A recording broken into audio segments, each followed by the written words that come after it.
this topic of mental and social well-being has gains further prominence when a lot of socio-economic challenges have come. Uh, we have to face because of the corona pandemic, COVID-19.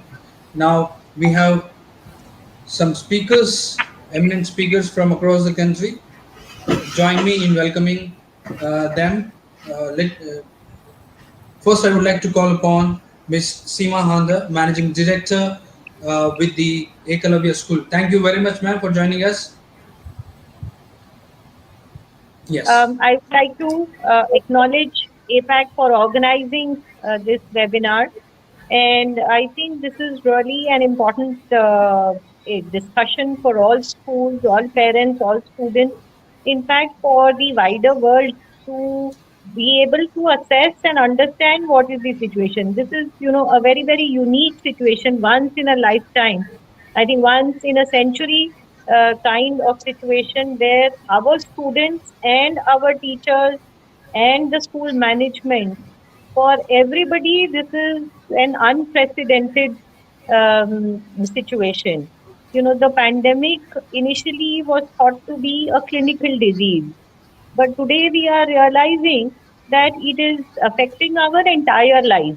It is much more than a physical or a clinical disease, but it has totally impacted our health mentally, socially, physically, but it has also impacted the very life that we are living. If we talk about schools, education for the past 1 year was online, and one lived and sustained in the hope that this is all going to end and things are going to become physical again. But now we realize that this session also seems to be going online. So it's something which we have to finally accept, understand, and adapt. I think that's the most important thing. We have to throw away our mental barriers and the expectation that we will go back to things as they were. Rather, we need to understand that this is not only the new normal, this is the normal, you know, and proceed with that. So I think the most important thing is for us as also because education is the leader. It leads the way because we are shaping the future generation, we are shaping the current generation. So we need to make sure that we ourselves totally accept and understand and start making plans and progressing accordingly. That's my take on the way the school management, the entire industry has to look at the current situation. To Seema, ma'am, how are you? You are also the managing director. How are you dealing with these emotional upheaval that's happening? What is the what's your observation with the teachers, with the students, and also the parents? Mm. I absolutely agree with Dr. Sudha, and I think everybody agrees that these are challenging times for everybody. Whether it is the management or the parents or the students or the teachers, and I think teachers are, in fact, we have been saying from the very beginning that they are the frontline workers. They are as much COVID warriors as the doctors or the police because they are the face of education.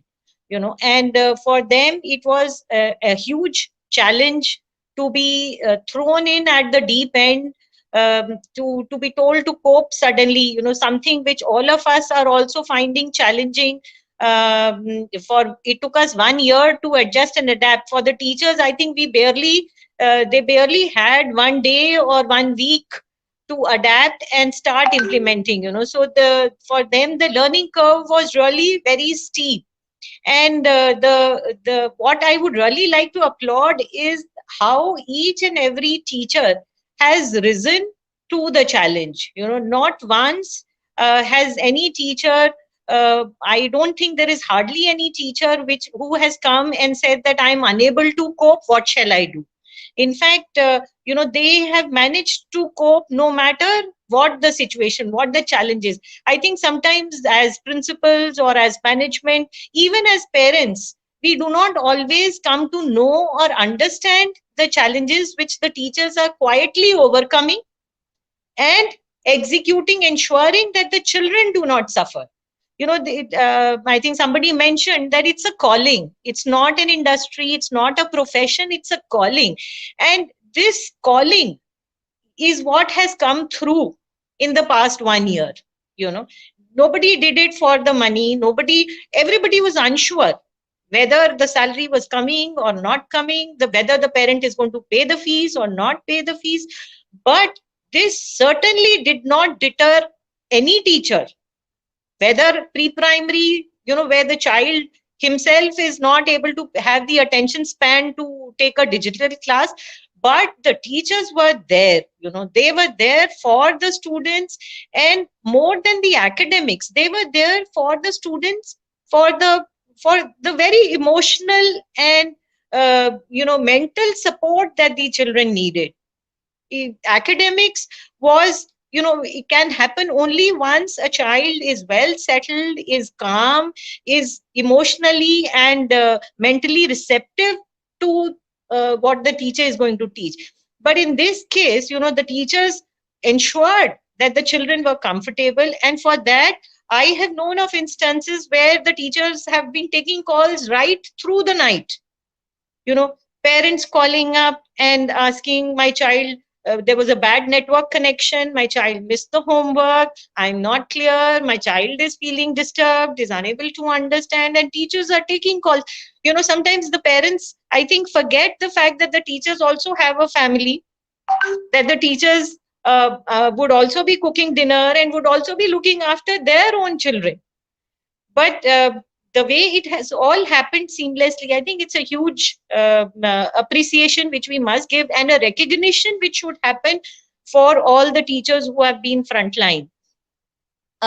Technology, of course, is there, but using technology is also a challenge. It just because technology is there, it does not mean that we are able to use it to its best or optimum.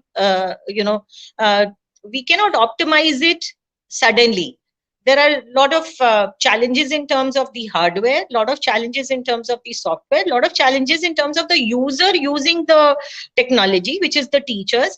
And again, the challenges are equally there on the side of the students and the parents also. Not all students are equally equipped with digital technology, so delivering becomes a challenge for the teacher. The teacher is answerable or responsible and feels committed to ensure that each and every child is carried along, no matter what the digital challenge at the student's end. So these are challenges which we've learned as we have gone along, and with help, with support. I think somebody mentioned it's a team effort. We have to do it together. Nobody can do it alone. No one teacher, no one school, no one parent can do it alone. We all have to do it together. And I think it has only helped to improve the bonding between the parent and the teacher, the parent's appreciation of the kind of effort that the teacher has to put in to ensure the learning outcomes for the child, and the teachers' commitment. Perhaps they themselves did not realize how committed they were. I think now they all know that they have risen, and they should be proud of this achievement. I think that it's a very proud moment for each teacher who can say that, yes, I have made sure that my children in the past 1 year have not suffered, not only academically, but have not suffered emotionally, mentally, socially. They have grown for that 1 year. Thank you very much, ma'am. Absolutely, as you rightly said, uh, teachers are also the teaching staff and members are also the uh, COVID warriors. They are the face of education, as you mentioned, as you rightly said. This is Sudhir Gautam with the APAC News Network. Thank you very much. Thank you. Thank you, Sudhir. Thank you for having us. You brought us to